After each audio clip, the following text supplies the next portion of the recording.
Porto 360. Patrocínio.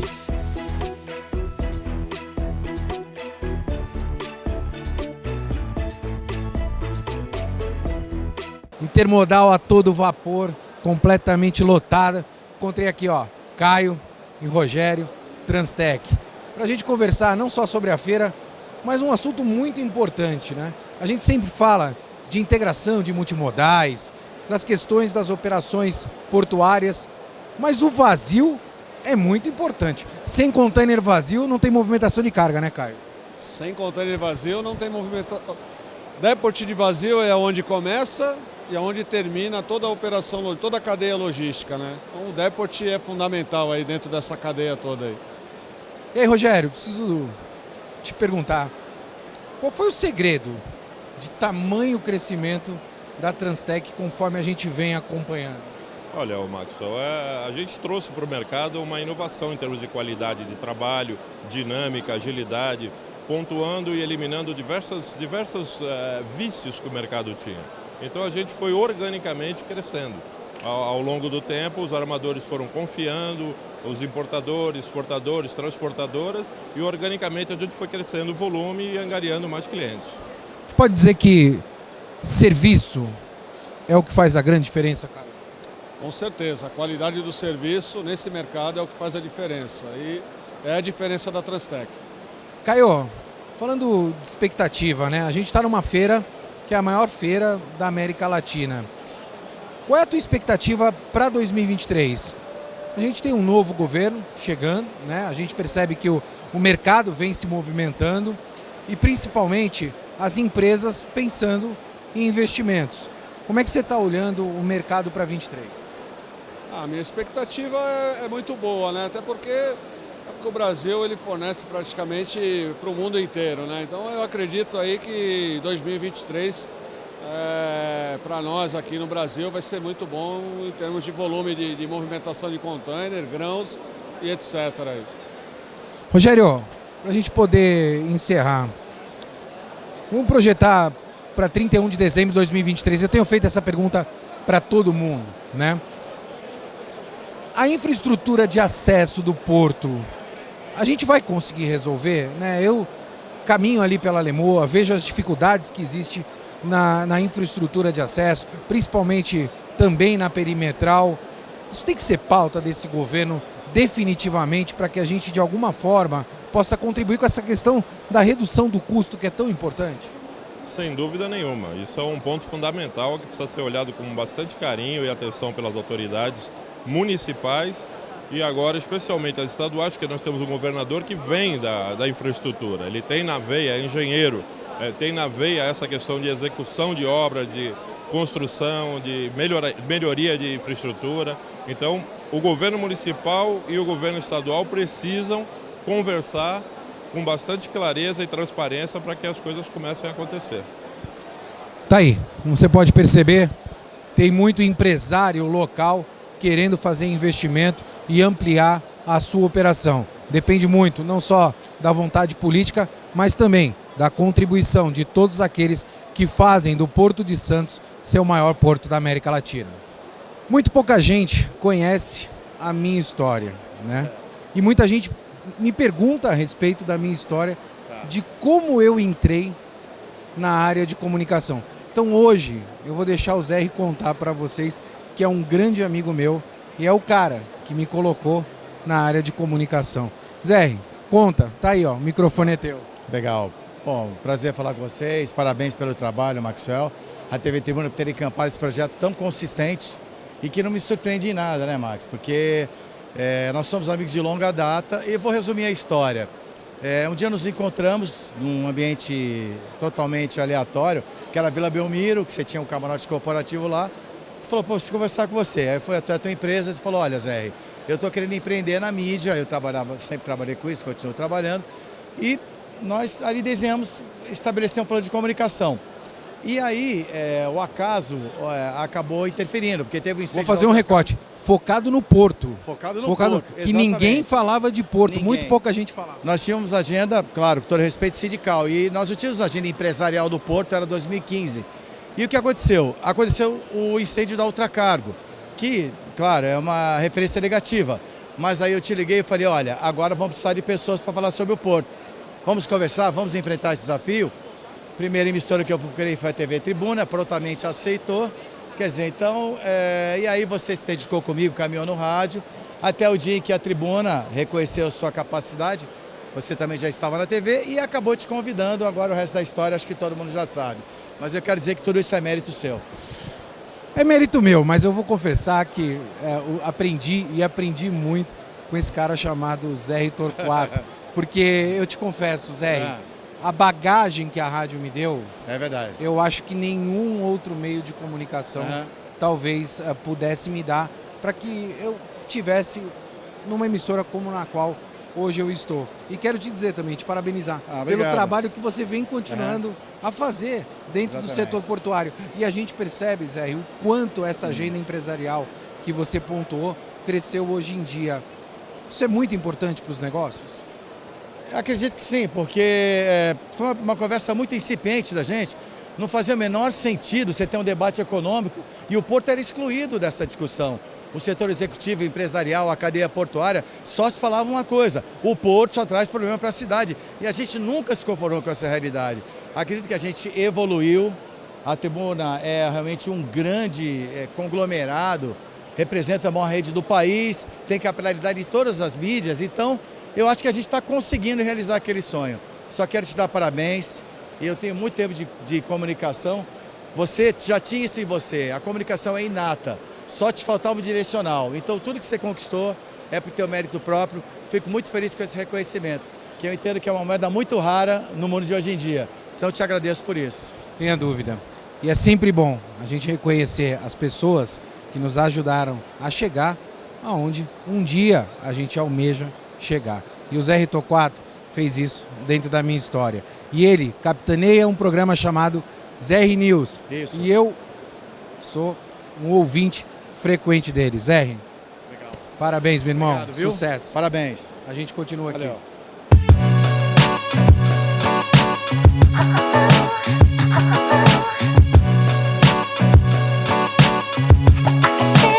Marcelo Samarco comigo aqui na Intermodal.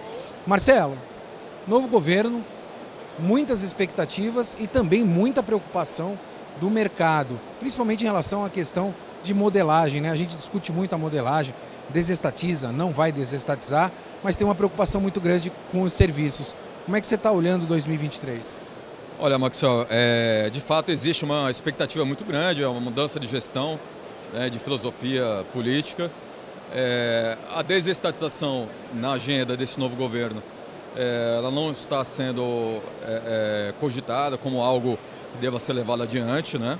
Mas nós temos outras formas de resolver algumas das questões mais importantes, especialmente falando de Porto de Santos, que são os acessos, tanto o acesso aquaviário como o acesso rodoviário, que podem passar por melhorias e soluções através de concessões específicas nesse aspecto. Então o Porto ele continuaria sendo, estaria ainda sob uma gestão pública, mas a gestão dos acessos, o canal aquaviário, o canal de acesso ao porto, a dragagem, sinalização, VTMS e também as avenidas perimetrais, por exemplo, elas podem ser concedidas à iniciativa privada. Seria uma grande sacada desse governo. Eu, particularmente falando, no governo anterior, sempre comentei que a agenda da desestatização era um pouco confusa, né? Porque a gente tinha um túnel no meio, tinha uma série de questões e talvez até isso tenha gerado todos os problemas que a gente conhece até então. A gente pode dizer que essa questão de indefinição também de modelagem é um exemplo de instabilidade que a gente tem jurídica dentro do nosso país, porque na verdade você tem um contrato hoje, muda o governo, muda o tipo do contrato e isso repreende os investimentos? Repreende. Nós sempre falamos, e não é à toa, que o nosso setor de infraestrutura portuária, logística, precisa de uma agenda de Estado, justamente para não sofrer essas interrupções na medida que se tenha um novo governo com uma nova concepção política. Porque os projetos na área de infraestrutura são projetos que são gestados e executados em médio e longo prazo, e às vezes longuíssimo prazo.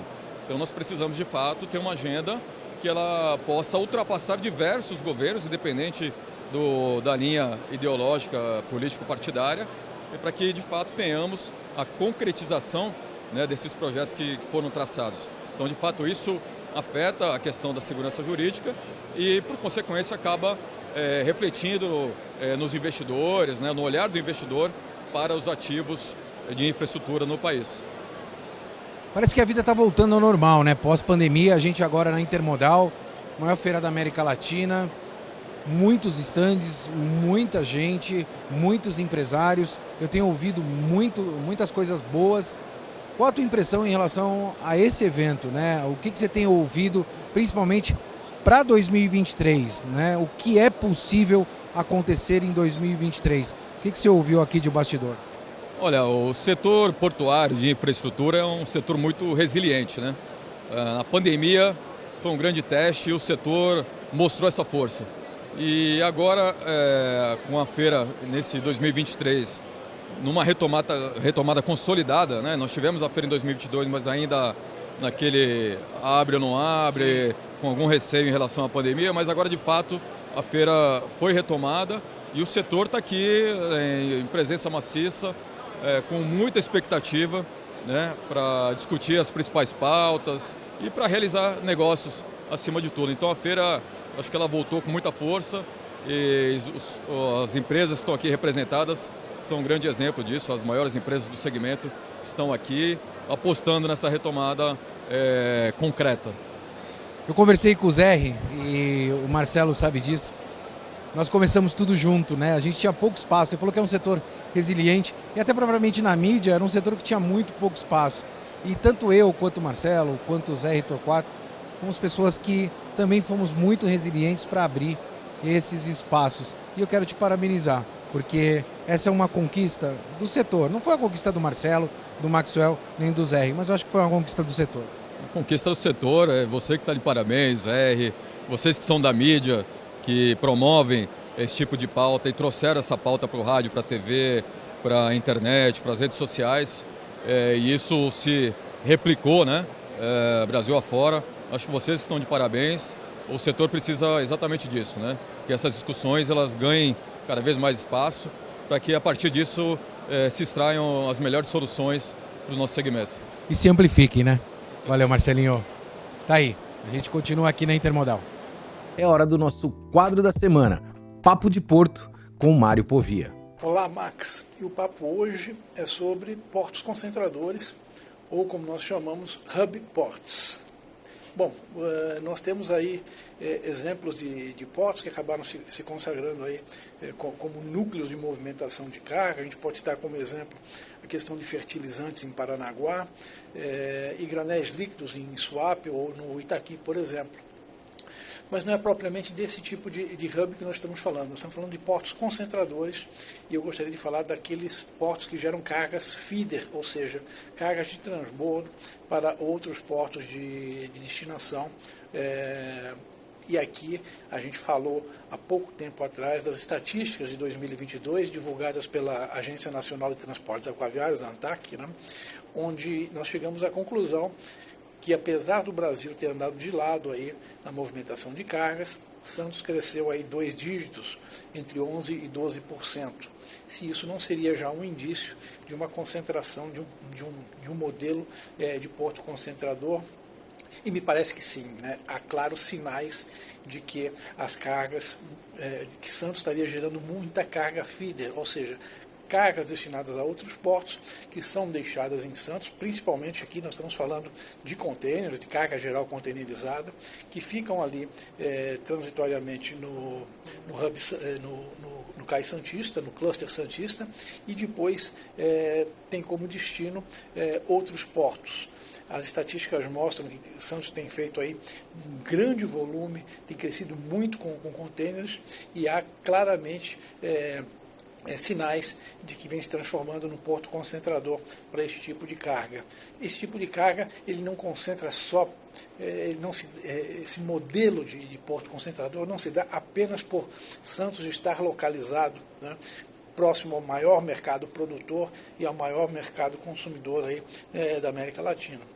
Mas também por conta de um modelo de negócios dos armadores que acabam colocando ali as suas principais linhas, os seus navios maiores, que deixam ali um nível de consignação, né, de recebimento e de despacho de mercadorias em volumes maiores. Portanto, já há um sinal, né, e a gente vai confirmar isso, vai buscar a ratificação disso com as próximas estatísticas, mas já há um sinal claro aí de que Santos vem efetivamente se consolidando como um porto concentrador de cargas gerais, carga geral containerizada, conforme tem mostrado aí os números e muito provavelmente uma tendência. Evidentemente que se houver investimentos ali em aprofundamento no canal de acesso para receber navios 366 sem condições, sem condicionantes de alívio e climáticas, né, esse processo provavelmente se acelerará. Ver para crer, aguardar aí as cenas dos próximos capítulos. Por hoje é só. Um abração a todos, queridos. Luiz Cláudio Montenegro. Sempre chamei de presidente, sempre vou chamar. O que eu falo? Uma vez presidente, sempre presidente. Luiz, obrigado por estar aqui com a gente, mais uma vez de forma presencial agora no Porto 360. Pois é, tá parecendo assim, primeiro carnaval, depois da pandemia, primeira intermodal depois da pandemia. Então, pois é, cheio de expectativas, né? O governo novo começando, a gente precisa entender como é que vai ser a formação da política pública a partir de agora, mas muito assim, a percepção de muito interesse em investimento no Brasil. Acho que esse ambiente, agora a construção desse ambiente vai dar aí o contorno para que esses investimentos realmente aconteçam, que a gente precisa. Você falou do novo governo, né? E aí eu quero colocar uma equação aqui na tela para a gente poder discutir. Aumento de capacidade, porque é uma preocupação latente do setor. Eu percebo isso e o mercado vem discutindo essa questão do aumento da capacidade. Portos batendo recordes atrás de recordes, mas existe um fator limitador. A gente também tem um problema que está relacionado às questões de infraestrutura, né? São os acessos, seja ele aquaviário, ferroviário ou rodoviário, e também a questão da instabilidade jurídica. Esse governo, ele vai conseguir equilibrar ou achar a resposta para essa equação, Montenegro? Como? Pois é, você falou bem, assim, capacidade deve ser a prioridade zero. Isso, a gente precisa ampliar a capacidade, porque aí a gente para de formar fila, reduz custo, fica mais competitivo no comércio exterior, e acho que é isso que todo mundo quer. Para ampliar a capacidade, precisa de muito investimento em infraestrutura. Não só no porto em si, que é o terminal, mas em todos os acessos, né, tanto no acesso marítimo, acesso ferroviário, rodoviário, que isso faz com que o sistema intermodal funcione. Acho que sim, acredito até que há um pensamento até mais próprio para investimentos, quando você pensa no governo também assumindo um papel de empreendedor e de participando, assumindo certos riscos que a iniciativa privada nem sempre ou quantifica muito alto ou nem sempre está disposta a tomar. Eu acho que a soma dos dois lados, do interesse privado em investir e da ajuda do governo para criar um ambiente adequado, inclusive assumindo alguns riscos, eu acho que isso é importantíssimo. Eu acho que o governo vai encontrar isso rápido e a gente está aí para ajudar.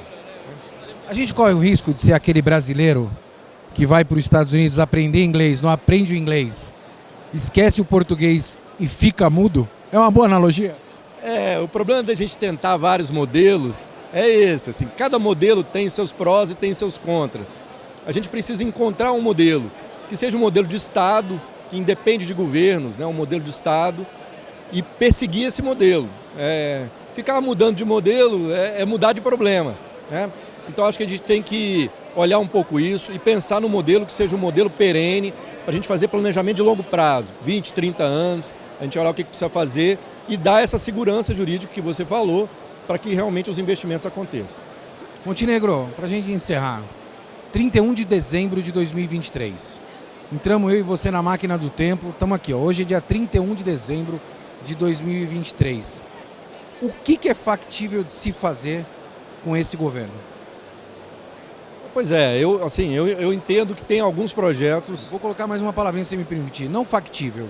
O que é possível de se fazer, né? O que é importante se fazer até 31 de dezembro de 2023? Não, pois é, tem uns projetos que já estão encaminhados. Que assim, em planejamento de infraestrutura, você enxerga o problema, diagnostica o problema, e eu acho que ele está muito bem diagnosticado, e você propõe projetos alternativos que solucionam o problema. São várias opções. Eu acho que a gente já afunilou essas opções, está fácil de decidir. Então acho que a gente decidindo essas opções, a gente tem vários portos que a gente precisa avançar. Tem projetos importantíssimos no Porto de Santos, projetos importantíssimos em Santa Catarina, principalmente no Complexo Itajaí, né? Você tem muitas oportunidades. Você tem oportunidades importantes no Paraná, importantes no Arco Leste, muitas oportunidades importantes. No Espírito Santo, eu tenho trabalhado muito com a turma do Espírito Santo para desengargalar corredor Centro-Leste, portos no Espírito Santo. Então eu acho que se a gente conseguir definir essa equação, participação governamental, participação privada, até o primeiro semestre, no segundo a gente deslancha com o andamento desses projetos todos. Tá aí, essa é a expectativa para 31 de dezembro de 2023.